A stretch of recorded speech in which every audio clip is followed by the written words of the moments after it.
Hi Instagrammers, hi Facebookers, hi YouTubers, how are you? I am very sorry. I wanted to do the video you were seeing now. I wanted to do this video quite earlier in this month than I was hoping to. So this, as you may have seen by the title, is a brief two clips of the Mayday celebrations and rally in the Bargate in Southampton on the 1st of May, which was a Sunday in 2022. There was about, I don't know, over a dozen of us there, maybe about 30 or 40 people there. It was chucking it down with rain. I was hoping to do a lot more filming of the day and get some more speeches, but we were very restricted for space and ability to film because I do everything on my phone, so can't really get it soaking wet because it won't work. So the footage you'll see is of me just panning around whilst I believe Caroline speaks, who was a candidate in the elections for TUSC in the city. So I'll get to in a minute. And then it'll be my speech, which was very short, to the comrades who were assembled there on May 1st. And then we will come back and I will talk about the elections that were held on the 5th of May 2022 in the city. So join me in a bit. And take advantage of its unrestricted borrowing to provide 10,000 low-rent, high-quality, carbon-neutral council homes. We say compulsory buy empty homes, flats and offices to refurbish them. If elected, we would ensure all landlords are registered to cap all rents at genuinely affordable rates, a major publicly funded insulation and energy plan for all existing house stock will reduce energy bills and carbon footprint. Comrades, solidarity with everyone. I'm Orla, I'm the Trench Pride Officer for Pride in Southampton. I wanted to take this opportunity as a member of the trans community and wider community to really reach out to you comrades. We are calling for in our community allies to come to our aid. We are being pressured by the state, from the media, right across the media, even some left-wing media, and the government itself, who are trying to erase us from existence, to move us out of the way, so that we just disappear and vanish forever. Well, we're not going anywhere. We're going to fight for our rights for as long as we possibly can. And we're asking for you to come to our aid as our allies and stand with us. You know, one in three employees openly admits they would not employ a trans person to work for them. That's 1 in 3 that openly admit it. Just imagine how big it is really with those who wouldn't openly admit it. So even us in the trade unions, we're looking for work. We're trying to get on with our lives. And so we're looking to allies in the CIS community to come to our aid and stand with us. And stand with us in this fight for our rights. Solidarity, thank you comrades. So that's the footage. Very brief, as I say, it was chucking it down with rain. I wanted to get a bit more filming in. I wanted to do more speeches, but Tom wasn't really allowing it. As I say, it was chucking it down with rain. So I managed to get Clara, who shot the footage of my speech, to stand in the archway of the Bargate and film me from a distance. So that's why the footage was like it was. So what came after that? Well, that was May 5th. 2022, the city elections in Southampton.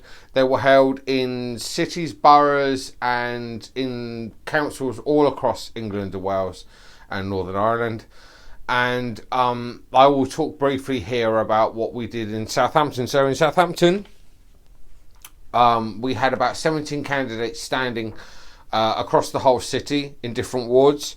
We had Clara Asher in Bitton, we had Maggie Fitcher in Coxford, we had Donna D in Millbrook, we had Andrew Howe in Shirley, we had Graham Henry in Bargate, Vanessa Flyman in Bitton Park, Catherine Clark in Fremantle, we had, I've lost where I am, Beavis Fennis in Portswood, we had Redbridge, we had Peter Wyatt. Wolston, we had Sue Aitkins. And Sholing, we had Declan Clun. And did I say Portswood? Tony Twine. So those were the candidates we had standing. We didn't win, but we weren't planning to win. We didn't think we would win any of the seats. We got across the whole 17 seats that we stood in across the city, we got over 800 votes. That's not too bad for what is in effect kind of like a third party. We are a coalition. We formed a coalition with the trade unions and the Socialist Coalition. It was called TUSC, TUSC, and that was what the banner that the candidates and the comrades stood under. The thing that was unique in Southampton at the time was, unlike anywhere else in any elections I can think of in the country, I didn't read out all the candidates there. There was one I forgot. We stood 3 open trans women in our wards. They were open. They were Clara Asher, Donna D, and Mabel Wellman. And they stood in the city. There were 3 open trans women standing in the city on the same ticket, on the same platform, in the same city. That has got to be a first. What was good about the night, broader afield, was the trans guy was elected in Plymouth for, I believe, Labour or the Liberal Democrats. I can't remember off the top of my head who he was elected for now. But a trans guy was elected, so the community did get 1 win that night. That's the only trans candidate I know who was standing, who was open, who got a seat. I don't know how the candidates did. All 3 trans women in the city polled in double figures. They got over 50 odd votes each. That's not bad if you consider that we were doing the campaign run mainly by the Socialist Party in Southampton, on a tight budget with limited resources. To get over 800 votes with the abilities that we had and the resources we had was not bad. It was quite spectacular, so it does have to be said that was a good call. Next year we'll be standing again. I believe the 3 trans women who I mentioned are standing again, and I may stand. So there'll be 4 open trans women on the ticket next time around. So that'll be double what we did this year. So yeah, we didn't win, but we weren't trying to win. We were trying to make our case, stand up for ourselves, and get our message out. One of the things that did come off the back of the election that was positive was Labour won control of Southampton City Council once more. That was a good win. It took away from the Tories, who hadn't been doing very well in the city. And another thing that the Socialist Party had got behind was trying to save Southampton St Mary's Leisure Centre in Southampton. The council has now agreed that because of the campaign that organisations like the Socialist Party and other groups in the Beavis and St Denis and St Mary's Road area of Southampton did to come together, the communities all there came together. They've managed to secure its future. It will be reopening, I believe, soon, and it's been saved. So that was a win. Even if we didn't get a candidate elected, we managed to get the leisure centre saved. So that was a win locally. That's not bad. That's all right.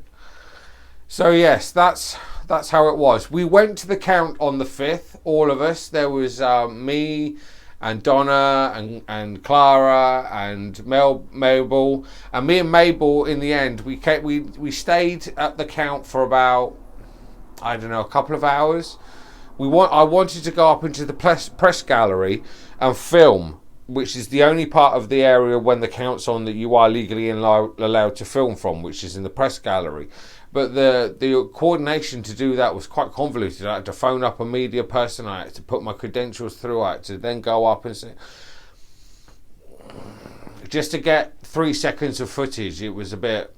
Well, I'm going to do it again this year, but this time I'm going to put in a request to go up into the press gallery before the night, so I'm prepared. Whereas this time I wasn't prepared because this was the first count I'd ever been to. I've been active in politics a long time, but I've never actually been to an election count. So that was the first one I'd been to.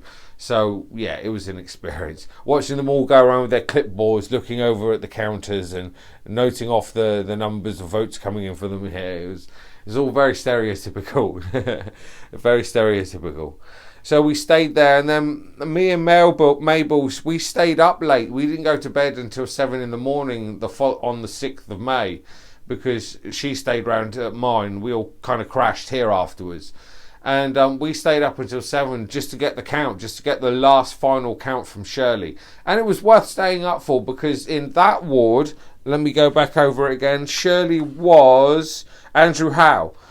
And his ward came in last. It came in just before 7 o'clock in the morning of the 6th of May, 2022. And there we nearly broke triple figures for a vote for one of our candidates. We nearly did. He got up, I believe he got to 94 votes. That's not too bad. If you consider what we had to work with and how little people in the city know about TUSC and what we stand for and anything about us because of the constraints of publicity.